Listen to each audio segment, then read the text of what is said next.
Yeah.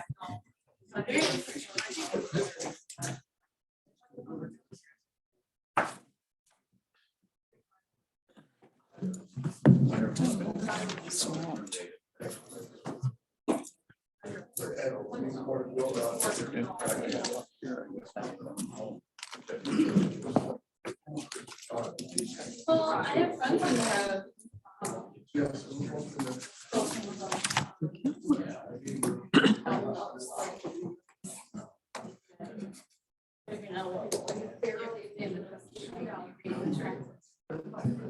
They're in the Copper Belt. A lot, a lot.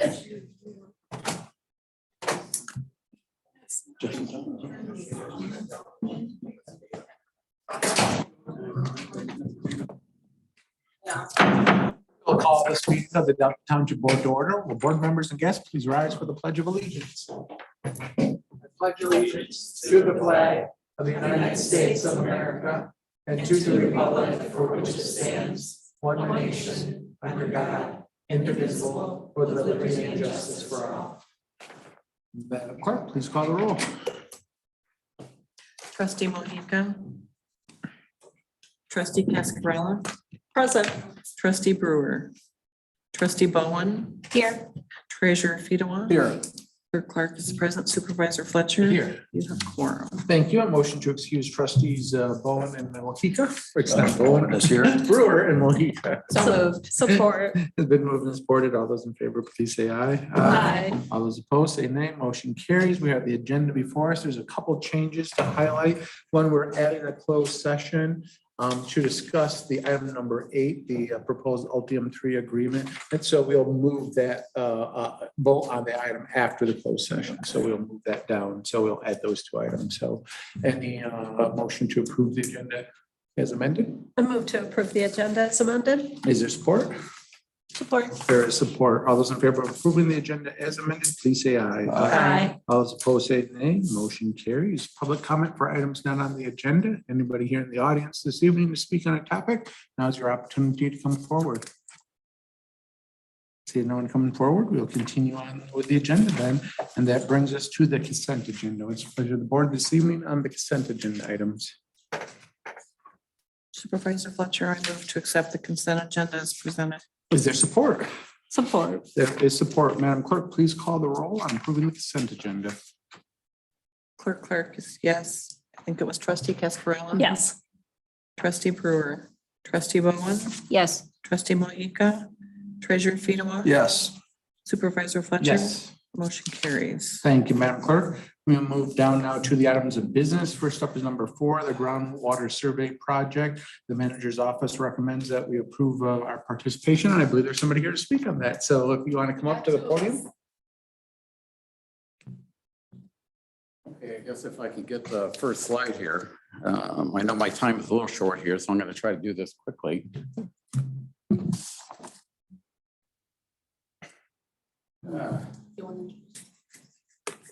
My name is Gary Rowe. I actually am a retired person from Bingham County Health Department.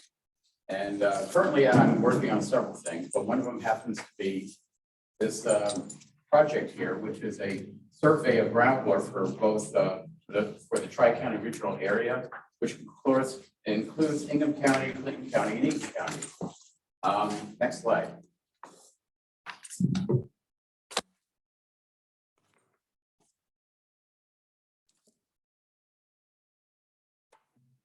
At first, a little bit of history here, how this project came about. Back in the mid 80s, there was 18 different counties that came together and decided we really didn't know a whole lot about our groundwater. So they decided to do a survey of groundwater in their individual counties. And with the help of both Western Michigan University, the Kellogg Foundation, and the state of Michigan, each county was given enough funds to actually sample over 300 wells in their individual counties, which comes approximately to about 20 wells per township.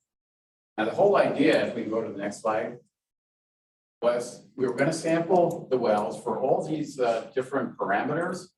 And back then, we also had money to, in addition to the inorganic parameters that you see here, we had enough money to include organic compounds such as volatile organics, herbicides, pesticides, and so forth. So in Ingham County happened to be one of those counties that was involved. Back then, when I used to work for Ingham County, I was responsible for conducting the survey there. So next slide. Now, there were several things that we found in our initial survey. One was we did find that there were several licensed and unlicensed landfill sites that were affecting the groundwater. So that was a big thing that we found. Several wells in our county also had above levels of arsenic, or above drinking water levels for arsenic. And also several sites had levels of nitrates that were a little high. What was very interesting, and actually Western Michigan happened to point this out in our survey, is that we had very unusual groundwater in the Williamston area, which included both Locke Township, Meridian Township, Allerton Township, and Vevay Townships, where the water was naturally softened and very high in fluoride, very high in sodium, and also very high in boron. The other thing that we also found was certain areas where the chloride levels in the county were also elevated.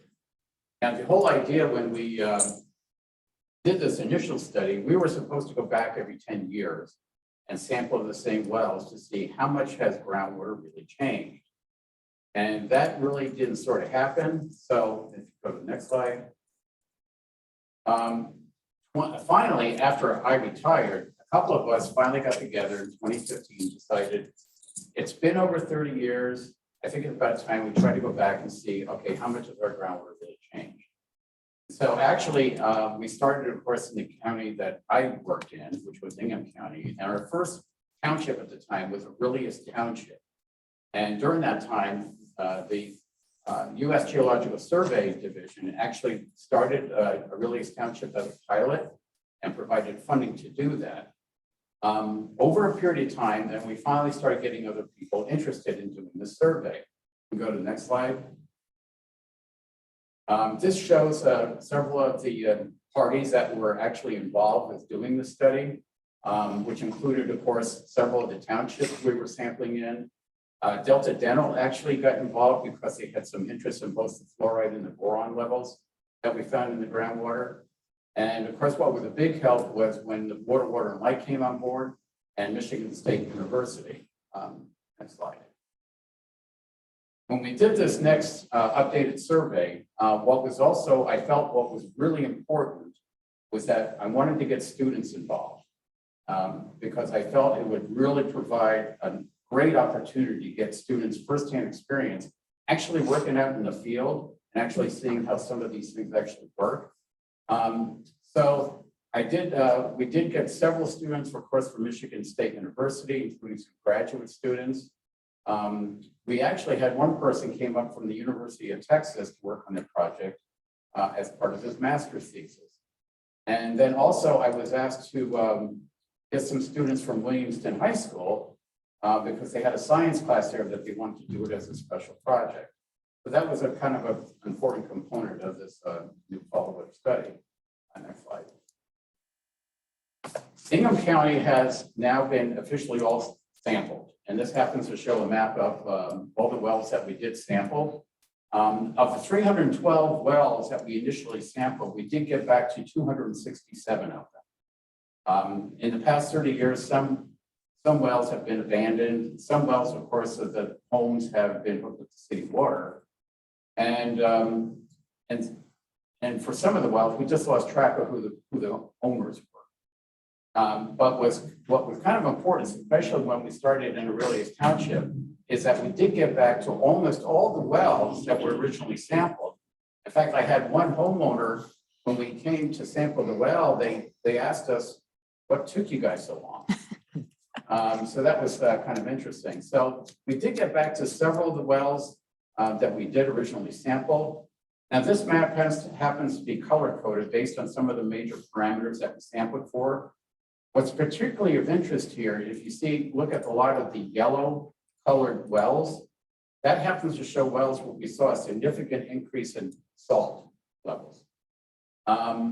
We also noticed even though we did have a few wells that still showed a high level of arsenic in the water, most of our wells showed that the arsenic levels have dropped out. And we have a kind of a working theory of why that is.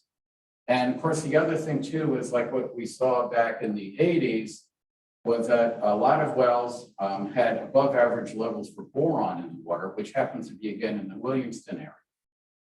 Okay, next slide. Now, since Ingham County has been done, we have moved the project now into parts of Clinton County. This happens to show the wells that we sampled here at Bass Township. Next slide. And then these are the wells that we also just not too long ago got done in DeWitt Township. And currently right now, if you go to the next slide, shows our current study area. Currently right now, we just finished all the sampling in Watertown Township. So we have all those results. And usually what we do when after we get done with a township, we always provide a report for that township and do a presentation to the township board to go over what the results were. And we usually open that up to the public so they can come in and also see what the results were.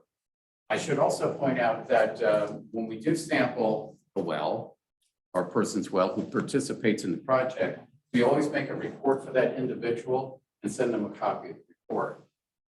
Next slide. Now, one, of course, important thing we find also during the survey are some important concerns that we noticed. Not to get into the technical parts of it, but we found that a lot of our elevated chloride levels looks like they're closely associated with road salting. And of course, to a certain extent, that makes some sense since we've been salting our roads for a long, long time. But the other part to the chloride issue is that people, I'm not quite sure where they're sending their wastewater from their water softeners. Now, most of the people, of course, if you have a well, you probably have hard water, so your water softeners are typically used to help, of course, bring that water to a softened point. But that the water softeners have to regenerate themselves usually 2 or 3 times a week, which is why you're adding salt to the water softener. Well, when it regenerates, that we found that a lot of that really briny water that comes off the softener, it has to be discharged somewhere. And we found that some people were discharging their, basically their wastewater from their softener, like within 10, 15 feet of the well. So basically what they were doing is recycling all that briny, salty, hard water back down their well. And that actually tended to be kind of a problem. We also found some wells with some particular problems like broken well caps. One thing in particular, too, is that if your well cap isn't secure, insects just love well casings. And we found that some of our wells, especially where we had a back T problem, were infested with certain kinds of insects. So that tended to be a problem. Of course, sometimes we had to have a well driller come in and chlorinate the well for them. But the other biggest concern, and you probably are a little bit aware of this, is that we did find that there are a lot of wells out there not being used anymore, and they're not properly managed.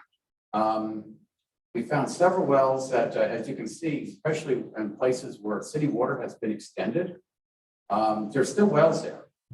Some of these wells are maybe still being used by homeowners, but some are not. But particularly some of these wells, particularly like the one picture you see there, if you've got a damaged well cap or well cap is missing, you basically have an open conduit straight down to groundwater. So that's a concern. And particularly in some larger subdivisions that we found, there must be hundreds of these unabandoned wells out there, which is kind of a concern and what to do about that. Okay, next slide. Okay, I'm probably, for the sake of time, I don't want to spend too much time on some of the technical things that we found. This happens to be 2 statistical tables that come from actually Ingham County. And you can see, if you know anything about statistics and what a Mann-Whitney test is, it basically compares the averages between 2 populations. So we're looking at the differences between our water in the 80s and our water now. And we saw, again, several differences between the groundwater, particularly with chloride levels, the sodium levels. We also found, again, this gets back to the arsenic thing. We saw that arsenic levels were dropping down. And again, we have a little theory about that. But the other thing too, which was interesting, is that our water seems to be getting harder. pH levels have gone up and the water has become more hard, and we're not quite sure exactly why. The other thing too, which was some people took note, is because we were taking temperature readings of groundwater back in the 80s and we're taking them now, we saw a slight increase in water temperature. Now, if you're into the climate change thing and stuff like that, some people were thinking, okay, we're recharging our groundwater with surface water, and if that's increasing in temperature, are we also increasing temperature of our groundwater? Not sure about that, but we did see some evidence that our temperature in our groundwater has changed. Next slide. This happens to show, getting back to the chloride issue, this happens to be one of the maps that one of my students did, where he showed the differences in chloride levels from the 80s and how it's changed now. So you can see there's quite a dramatic change in the chloride levels. Next slide. This also shows countywide how chloride levels were in the 80s, how it's now increased quite a bit.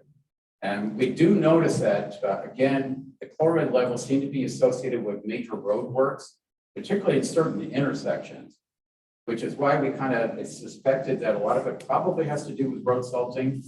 But to sort of make sure, what USGS had sort of recommended is that we run bromide with the chloride. And when you look at the ratio between your chloride and your bromide, it'll tell you exactly where your chloride's coming from. And hands down, the evidence shows that it's primarily coming from road salting. Next slide. Getting back to the thing about the water in the Williamston area, most of our wells in Ingham County, and I suspect in your township, are going to be primarily sandstone wells, which primarily gives you sort of like really hard water. You've got a certain low fluoride level. Your calcium magnesium is going to be high. Your iron levels are going to be kind of high. What's interesting about some of the wells in the Williamston area is that they're primarily controlled by shale bedrock. And as you can see here, the water just knocks out all the calcium magnesium, makes it quite soft. But our fluoride levels increase quite a bit, and our boron issues increase quite a bit. And this is important, particularly with dental health, which is why Delta Dental was kind of interested in this. Because your dentist needs to know, if you have a well, your dentist needs to know what your fluoride levels are. Dentists like to give fluoride treatment. And if your water is already quite high in fluoride and he's doing fluoride treatment on top of that, you're going to end up getting too much fluoride. Next slide. This is another heat map, again, shows the concentration of boron again in that Williamston area. Next slide. Here we have it too. The concentration of hardness is a reverse relationship. So again, the hardness is primarily focused around most of the county, but not in that northeast quadrant there. Next slide. And this, of course, is fluoride levels and how they line up in the same way that the boron does. Next slide. So since we got Watertown Township done, we'd like to move the project into Delta Township. And there were some questions about how this process works. The first thing that we try to do, and this is where the township actually is really kind of important in helping us, is making contacts with homeowners. Now, to do that, I don't know if if you're familiar with what a well log record is that a well driller is required to fill out when he drills a well. The well drillers, in fact, I have this happens to be a water well record from a driller, submitted this to the state of Michigan. And what we do is, first, based on the water well records that we see for your township, we try to get an even spread of well locations for your township. And because the information on here is important for looking at the lithology, we try to pick those wells that have a complete well log record. Not all the wells out there have a complete water well record. So we try to look for one that has, obviously the address has a complete log filled out by the well driller, where he set the casing, important information like that. This is how we first pick out our 20 wells.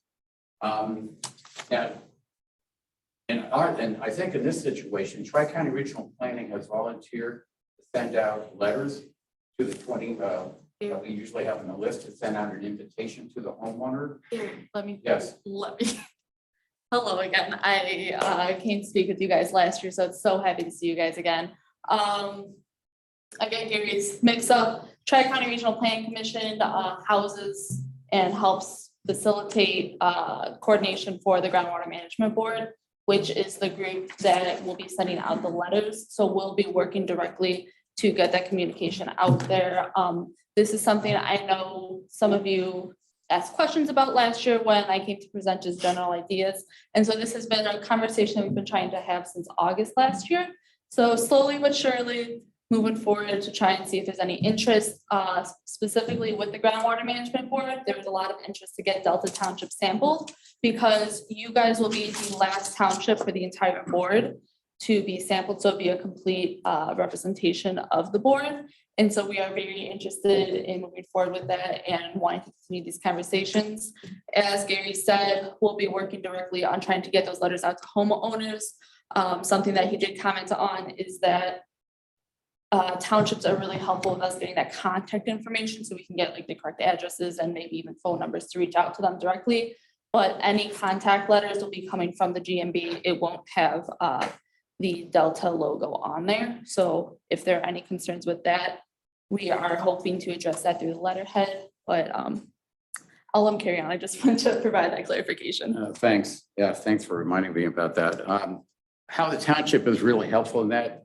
I would say the most difficult part of the project is really trying to get a hold of homeowners to get them to participate in the project. And the townships are helpful because you have an updated list of who actually owns this property. Right now, with all the water well records that I've got, I can tell you right now that most of those names on there are probably not correct. When a well driller fills out a log, oftentimes he'll put down the builder's name for the house, or even sometimes he'll put down another contractor's name on it. And so those names on this on these well log records are usually not the current homeowner. So yeah, having the current homeowner's name for that particular address would be very helpful, and that's where it would be helpful to have that information from the township. For those homeowners that participate in the project, of course, we come out, we look at their plumbing, we make sure that we're getting a raw water sample from the well, and then of course we provide them with a copy of their water test results with a little report, which gives some information about the well and what's going on their water testing. And then we also, again, like we did for the other townships, is to provide a copy of the report to the township itself and also make a presentation to your board here when we're done.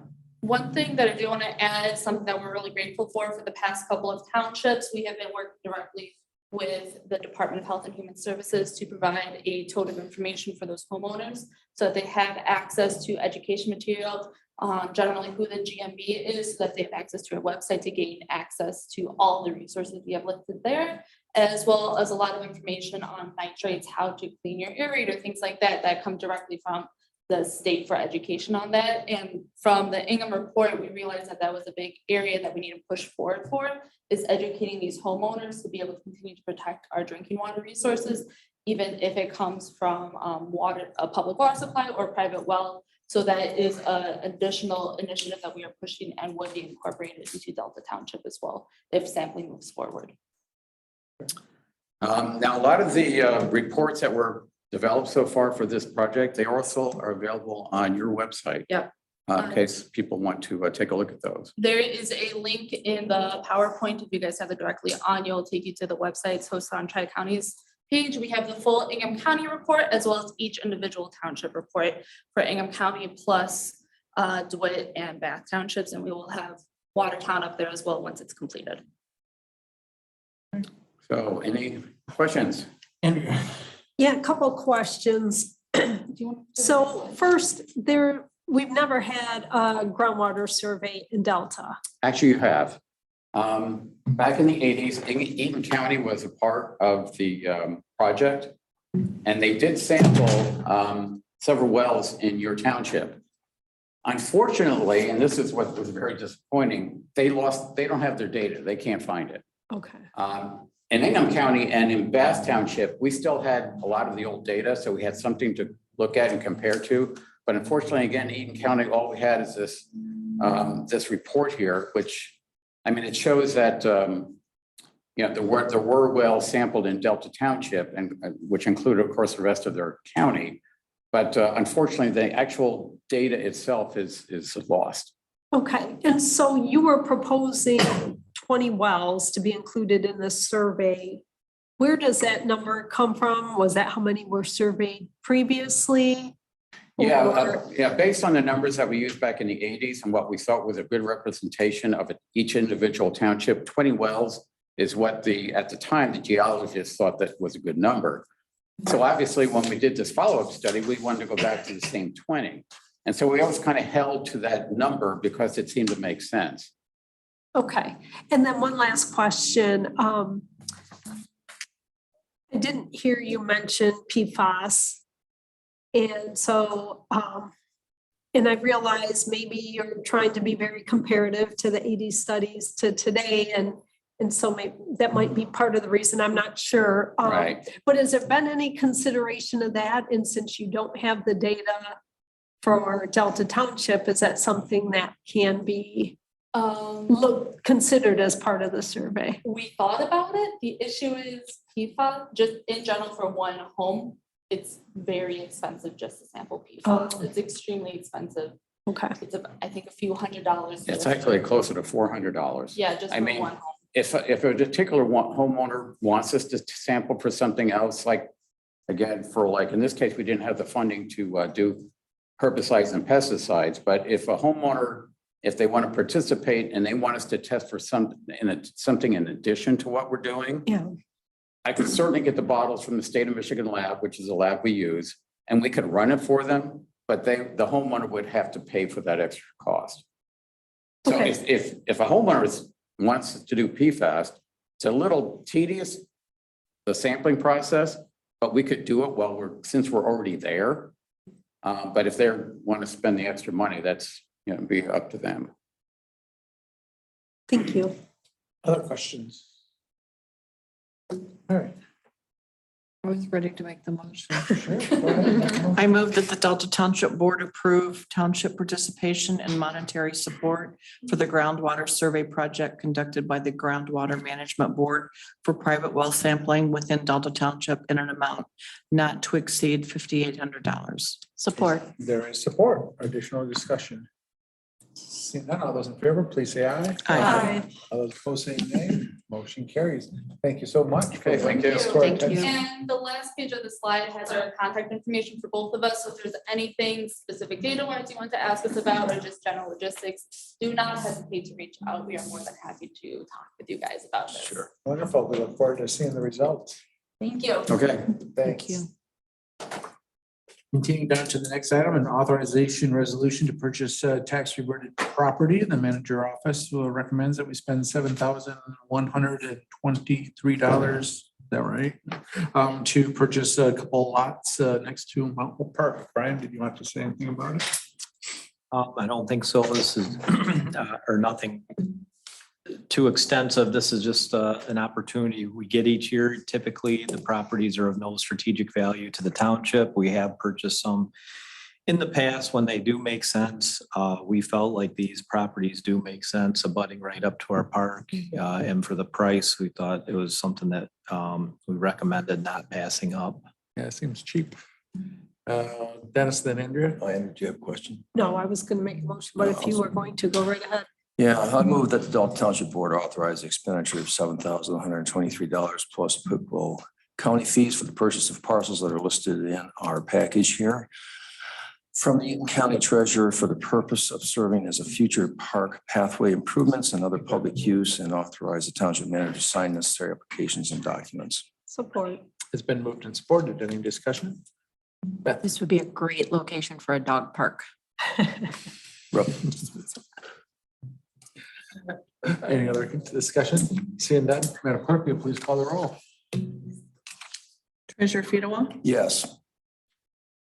trustee Cascarella, Yes. trustee Brewer, trustee Bowen, Yes. trustee Mohica. Clerk is yes, supervisor Fletcher. Yes. Motion carries. Thank you, Madam Clerk. Item number 6, the final consideration of the courtyard at Delta Adult Care Congregate Facility and Senior Apartments Special Land Use Permit, and the Planning Department recommends approval. It's the pleasure of the board. Beth? I'll make the motion once I get to it. Oh, my goodness. There.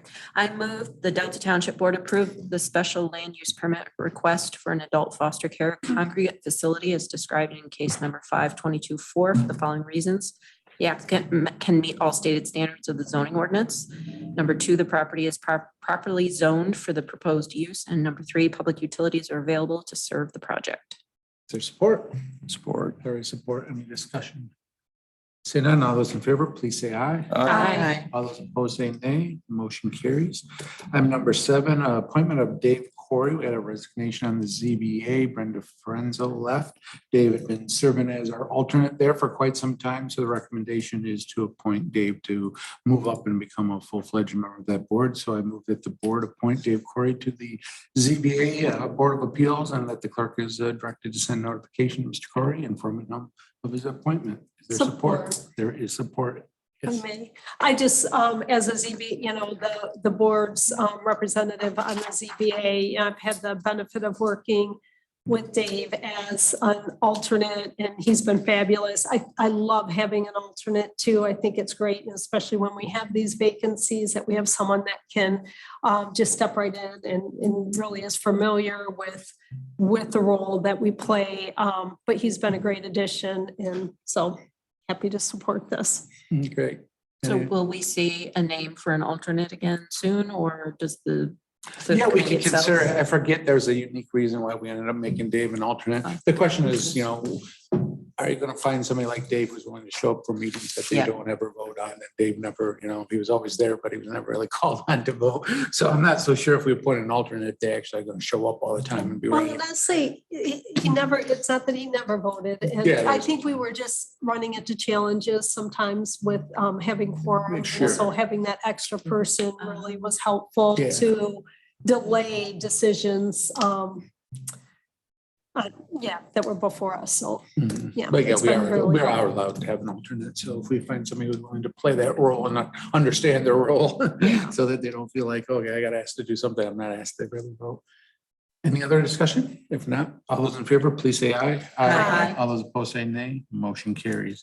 We will come back to item number 8 after the closed session. So managers report. Thank you, Mr. Supervisor, board members. Just a couple items tonight. Of course, as I updated you, we had our fireworks on July 3rd. Special thank you to our Parks Department. Did a nice job organizing it as always, and especially Eden County Sheriff's Department, our Fire Department, Eaton County Emergency Management, and Eaton Dispatch all play a role in making sure everything is safe. So crowds were down a little bit this year, but it went fairly smoothly, and it was a very nice presentation of fireworks. For those who know young kids, we have our mud run tomorrow. Starts at 5 p.m. at Grand Woods Park, so that's kind of a fun event. Our 7 new firefighters are now on shift, so they're on the road going on calls or doing their 3rd rides at the moment. And then they likely, several of them will be starting paramedic school likely in January. And then we have 2 more that we're bringing on that will get us to full staffing that have not started yet, but are going through the process right now. Today, we did have our CIA board meeting.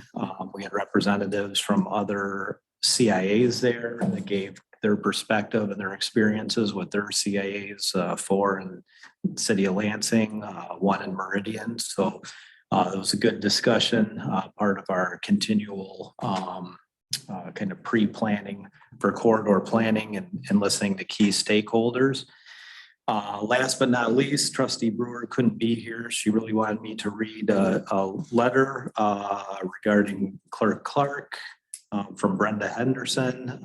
Had the pleasure of attending 101's elections presented by Township Clerk Mary Clark on June 29th. I consider myself to be knowledgeable on voting issues, but wanted to learn more about the process. I came away with a greater insight on how the clerk's department functions, as well as the voting process. Clerk Clark showed that she cares for voters and the integrity of voter rights. She exhibited great passion for her work, and it's a joy to see someone who enjoys her job. Delta Township should be immensely proud of our clerk, as she offered the residents a valuable lesson. Thank you, Mary Clark, and your department for a job well done. I feel very confident knowing our primary election, as well as our November election, will be successful because of you. That was Brenda Henderson, a Delta Township resident. So thank you to Clerk Clark. And that's all I have, but happy to answer any questions. Well, we agree with that resident. That's why we're not ever going to allow Mary to retire. Any questions for Brian? Thanks, Brian. We will now move to the committee of the whole discussion, which is a discussion on how to potentially fund a police building if we wish to go forward with that. So I will turn that once again back over to Brian.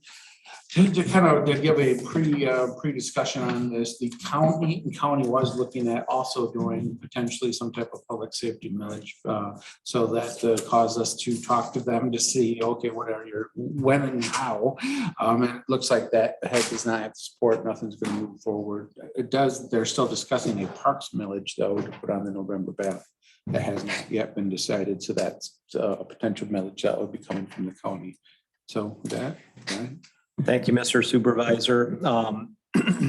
And I saw Courtney move to the front of the room. She'll have a lot of financial information and background on the sheriff's contract if we need it. Also have two representatives from Chrisman in the back, Rob Crow and Brett Gillespie, who have been involved with millages before, and they also have been key members of our project in terms of designing the sheriff substation. So we're getting very close right now. We've really finalized the schematic design, and the Chrisman is going back and really dialing in costs for that, which we expect to have kind of the last update to the township board on August 8th.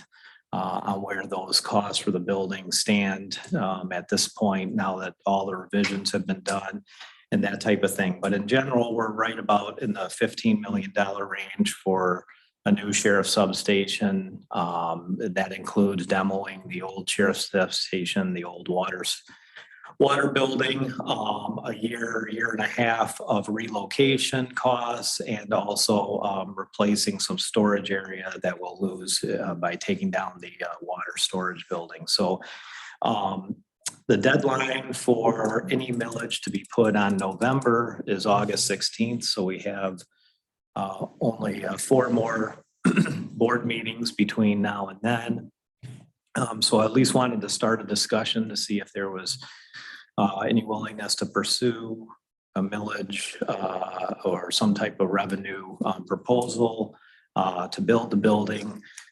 If not for this November, I do not have dates of the future elections. Maybe Mary could help with that if we get to that. But next year it's pretty light. So it's been a strategic. So Mary prefers special elections, or No, that's not what I'm saying. So as you know, the evaluation of our facilities has been a strategic focus of the township. And we've really focused in on the sheriff's substations, one of our more important buildings in terms of operations. The township had previously looked at replacing it back in 2006. So we've been working on that for now probably a little over 2 years. So we began working with attorney Mike Gressens at Troon, who is not here tonight, but can be at any future meetings if we have any technical questions on ballot proposals. He's drafted our paramedic millage renewals in the past.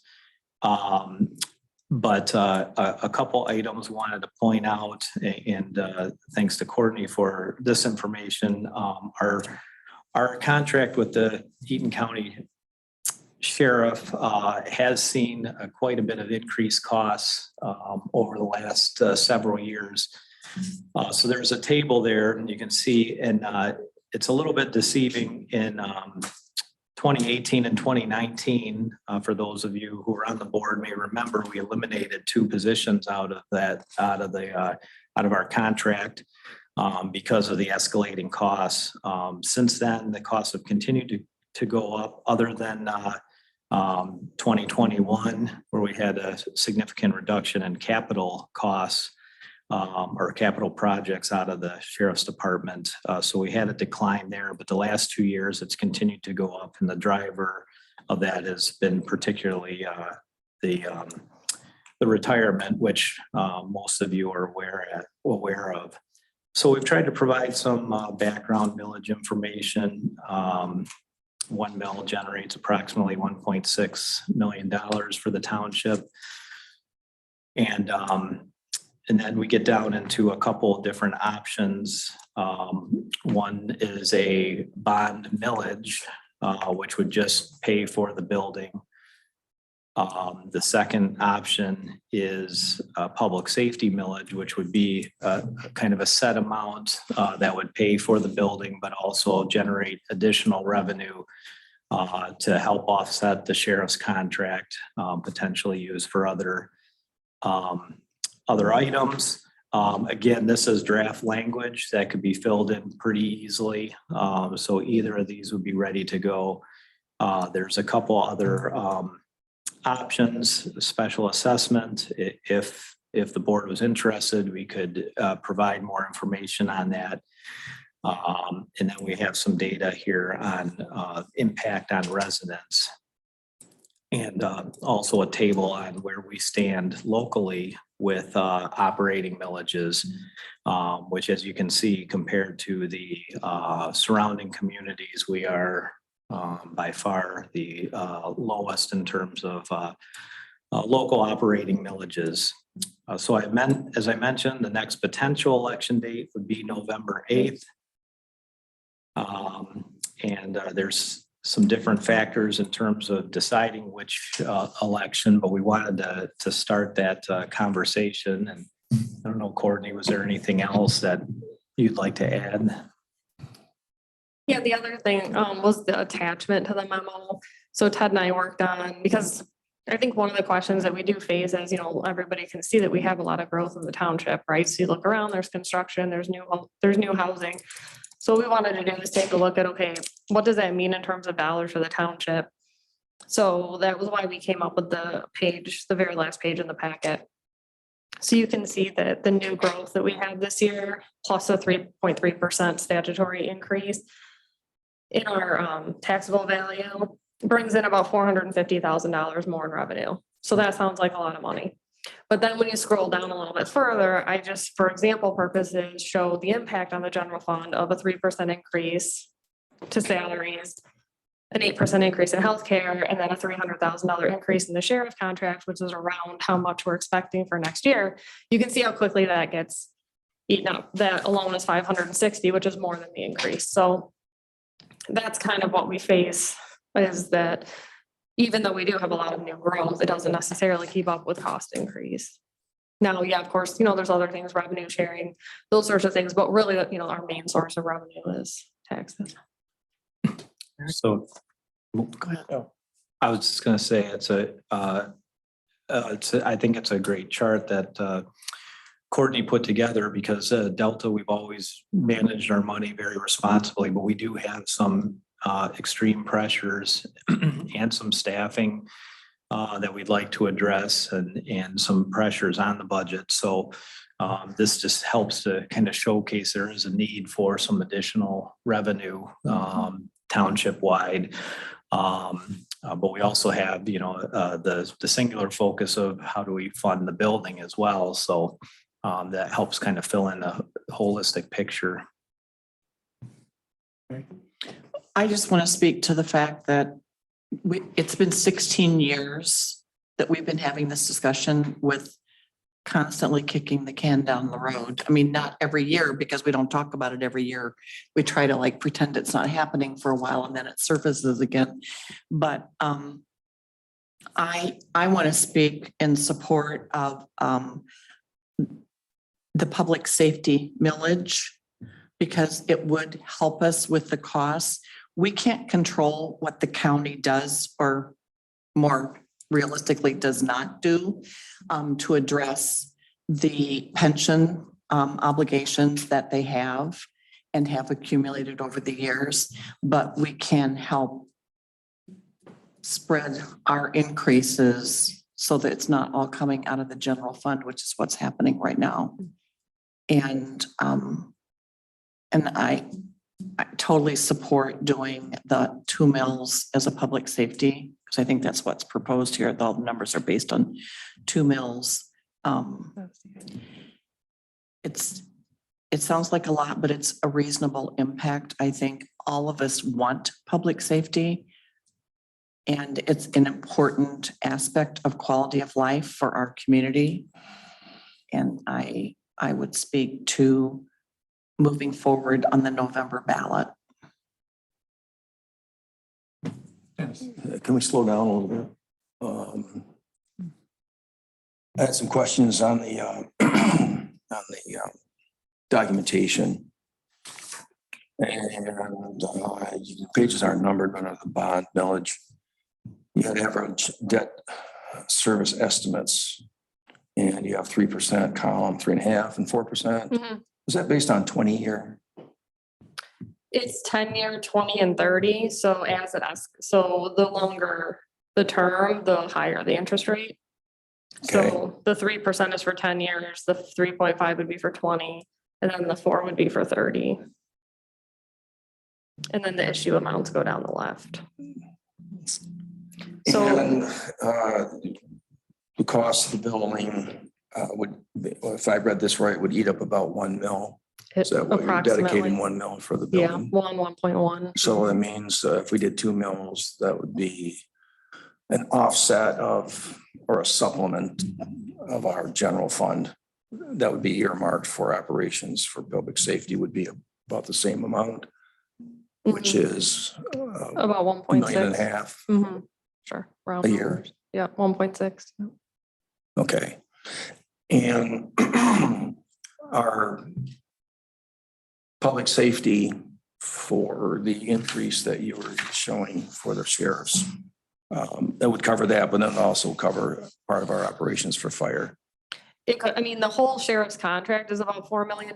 So Yeah. it's kind of either way. You could use it to offset the sheriff's contract, or you could use it to offset fire cost. It could be either Yeah, so one. But it would have to be held in its own fund. So we just have to decide what we want to put in Yeah, there. I understand that. So it wouldn't totally supplant the general fund contribution. No, not nearly. No. Another question I have here is on your millage comparisons. Mhm. In Meridian Township, they show about 10.64 mils, and in Delta at 5.9. That's our allocated and our voted on. Mhm. But doesn't Meridian have additional millage that's special for that actually They have, covers some of the costs? yeah, they have of their- several voted millages. That's why they're above the 5. Yeah, They have several voted millages in Meridian. I don't know if I have the list with me, but that are targeting the public safety services area. yeah, they have, and these are abbreviations, but community service, bike path, fire, police, parks, roads, and CATA are all individual millages that make up 6.4921 of that number. So I believe the police and fire was dedicated for the legacy costs. Could, it's probably police and fire pension. I think it is. Could be. And you know what that millage amount is? No, I only have the round number of the total of their special millages. Okay. But I mean, we can find that out. I don't have that. So clearly Meridian has, gone after bits and pieces of their, fixed costs for their public safety with special voted millage for those specific areas. Mhm. But I don't think that it's just for general operations. I don't recall. I would like some clarification on that, I guess. Do they have their own they have their own departments, right? Police and Yeah, fire, they do. they don't Yeah. use any, Yes. okay. But I guess So I'd they like would more be funding the clarification of legacy really what cost, their right? total level Yeah. of efforts, both allocated and special, voted millages for their fire and safety. Yeah, we can find that out. I Yeah. just don't have it broken I out. appreciate that. Thank you. I think their CATA is 4 mills. The total impact of their CATA is 4 with the county. And so I don't know if their county plays into that, plus they have a separate one. I spoke to that. I don't know if you were here when I did the E-Trans presentation. I spoke to that at the time because they have a additional millage just for their residents to have additional services. Right. Yeah, they have a number of millages like that, but But I think their total is 4 mills is CATA. Andrea. Just have a question in the section of the report on, excuse me, the impact on residents. You have the chart there with the taxable values in the different millage rates and what that would equate to based on different home values or home taxable values. Do you know offhand what roughly is the average taxable value? It's about 100,000. Okay. Higher in the smaller school districts, so like the Lansing Holt, much higher. Lower in the Waverly Grand Ledge, but it's about 100. Okay. Yeah, I just think one of the things we just need to keep in consideration and context is the amount of that millage and the impact that has on folks. I know a lot of families struggling. And, with high inflation and other costs. So, but yeah, thank you. I just wanted that clarification from the chart. I did some research into what other townships paid for their police forces. As you mentioned, Meridian Township has their own. Lansing Township, Bath Township, DeWitt Township also have their own police forces that their township police, not sheriff. And in 2021, Meridian Township, their budget was over $6 million. So almost twice what ours was. But DeWitt was 1.6 million, Bath was 1.3 million, Lansing is 1.6 million. And of course, that's based on population too, whether they have a denser population or not. But I was just wondering, we're looking at a cost and we're saying, how are we going to meet this cost? Are we allowed to shop around for other vendors? Or are we beholden to this cost? And we simply have to raise the money and pay it. You mean for Well, sheriff services? For public safety services. there's a couple different options. I mean, the township could establish their own police agency or could shop around to some of the other agencies. I would not necessarily recommend that. I think in the world of public safety right now, it's very, as you can see, even with our own fire department, it's very difficult to find people in public safety. And it's not an easy thing to just assume a township of our size that's growing and is a busy hub. There are other options. I think our agreement works very well. I think the county, for the most part, would agree. I think that there's benefits in synergy by having, the deputies up here being county employees because they can help in any type of county situation. The county, out-county deputies can help up here. There's just a lot of different things, vacation coverages, specializations. So, detective work. I think that there's a lot of advantages to having it structured the way we do, but Okay. I guess there certainly are other options. I would say they're not very easy. They'd be pretty cataclysmic type changes. Okay, so what about if we decided we wanted to do the bond for the building but do 1 mil of millage for public safety. Is that, is that something, separate them out so that, if we do 2 mils of a millage proposal for 10 years, and in 10 years we've paid off the building, but then we go for a renewal after 10 years and we go for 2 mils again, but the building's already built. Should we separate the two is my question, and pay for the building separate from the money that's for the operating costs? You could also just do the renewal in the middle, if that was all you needed at the time, that would be an option too. But yeah, I mean, you could always make it 2 different questions. One other quick thing as far as the county goes, they did make some, fairly major pension changes. It's just that you don't feel the effect of those changes immediately. It takes a while for them to kind of work themselves out through the system. But yeah, you could definitely do a different renewal, but you just want to make sure if it was a public safety millage, that it was the same term as the bond, because you wouldn't want to run into that situation and still have 10 years left on the bond. So it does need to line up with that.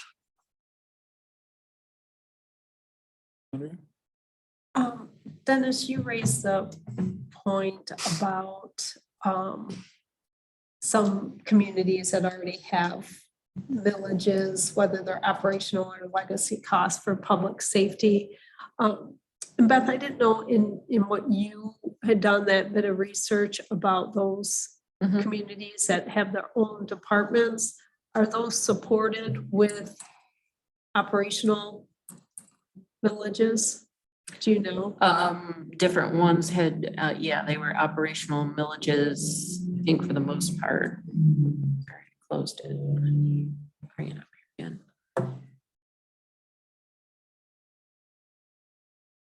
Some had millages and some were general fund.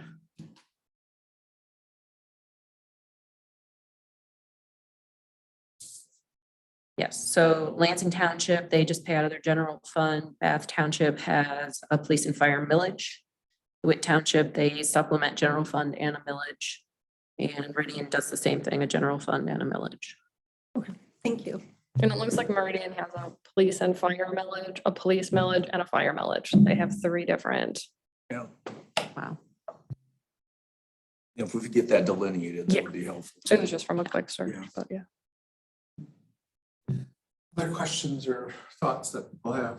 Well, I think we need a little bit more information to digest this. I mean, Yeah, this that is, was kind of the open. that's an cell open, phone. open mic discussion and Right. all that, yeah, and, If you need any additional info, that was, what we wanted, so we can provide the additional breakdown to Meridian and anything else anybody thinks of, just let and us I'm know. just curious about, then too, the timing of a proposal, ballot proposal election.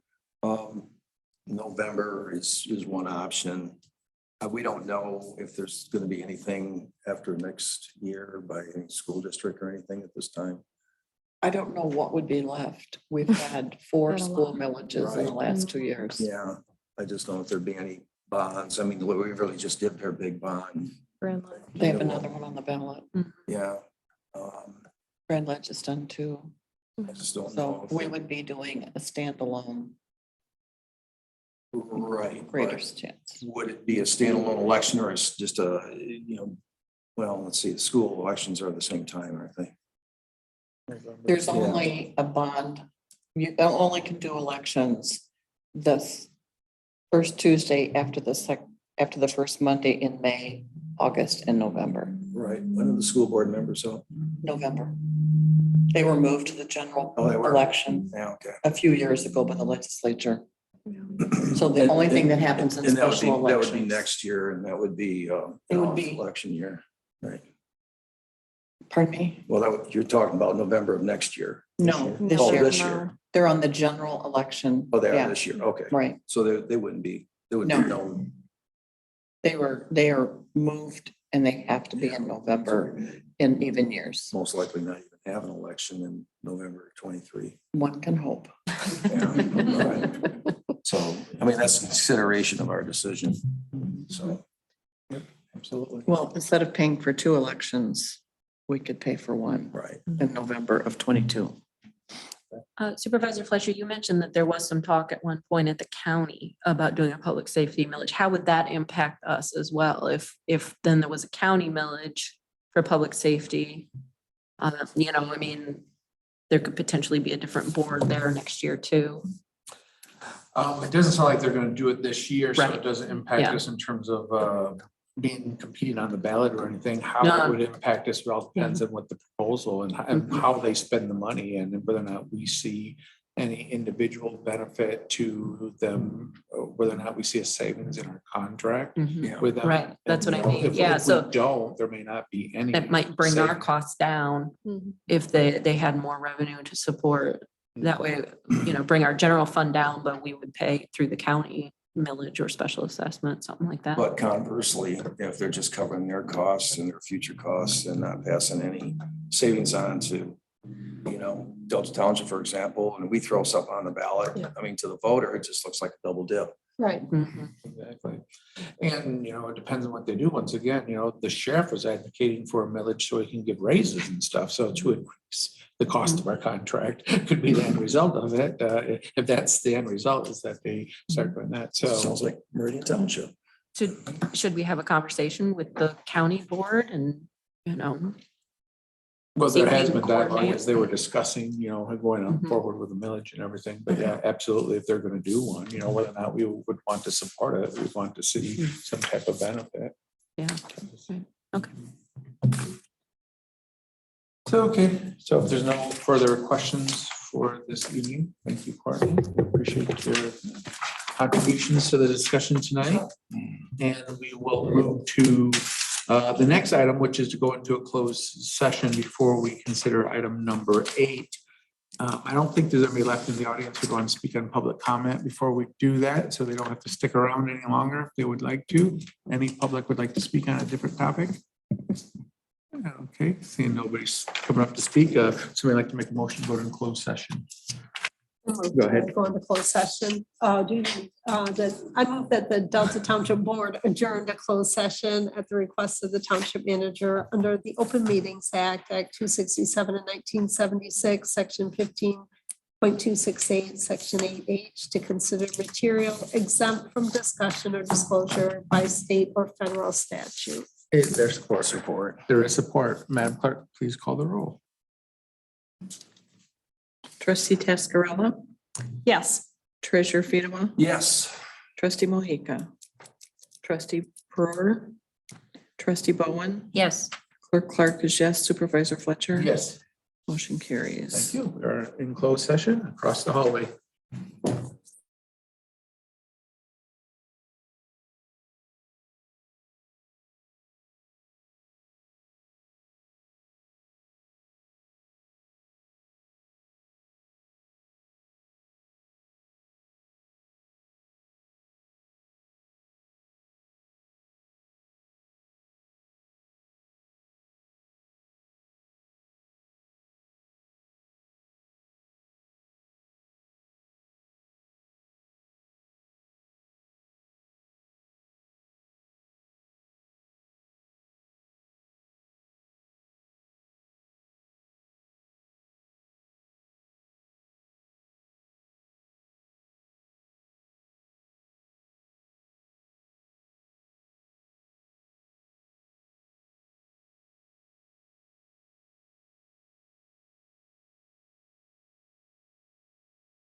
We also.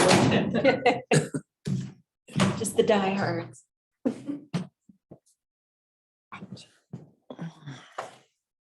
Hang on, let me get us back to.